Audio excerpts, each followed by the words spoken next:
Numerous indigenous populations still live in small communities that have held on to their traditions and culture even with the looming threat of globalization. To earn a living, many of these Indians sell their beautifully handcrafted art to tourists at a relatively low rate. These souvenirs are truly one of a kind, but make sure to skip the tourist shops.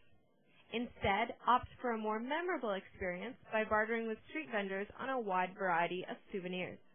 One very popular Panamanian souvenir is this carving. It's a carving from the Tawa nut, which can be found in the Darien Forest, which is on the border of Colombia.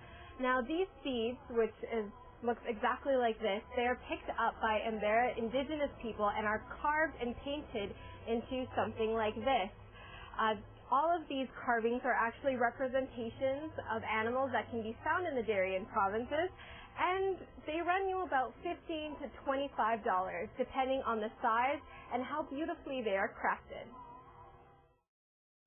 The Cunayala are another indigenous group that sells one of the most famous souvenirs here in Panama, the mola. The Cunayala people actually have a very interesting historical past. On February 25th, 1925, the Cuna Revolution began when an armed group attacked Panamanian police within the area. The police had been involved with violent suppression of Cuna cultural practices and had been abusing the population's various communities. This fight for their rights resulted in the creation of the Cunayala as a semi-autonomous province, which is governed by 3 tribal chiefs with the input of dozens of regional representatives. As a semi-autonomous province, the Cunayala people have kept their identity and their culture. They even have control over economic matters, such as tourism.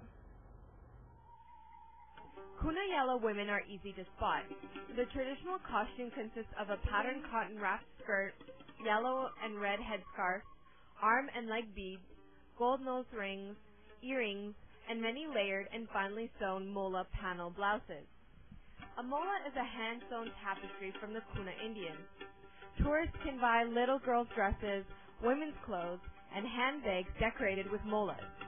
But since mola panels have been worn as part of the traditional dress of a Cunayala woman, they often show signs of wear, such as fading and stitch marks along the edges of the panels.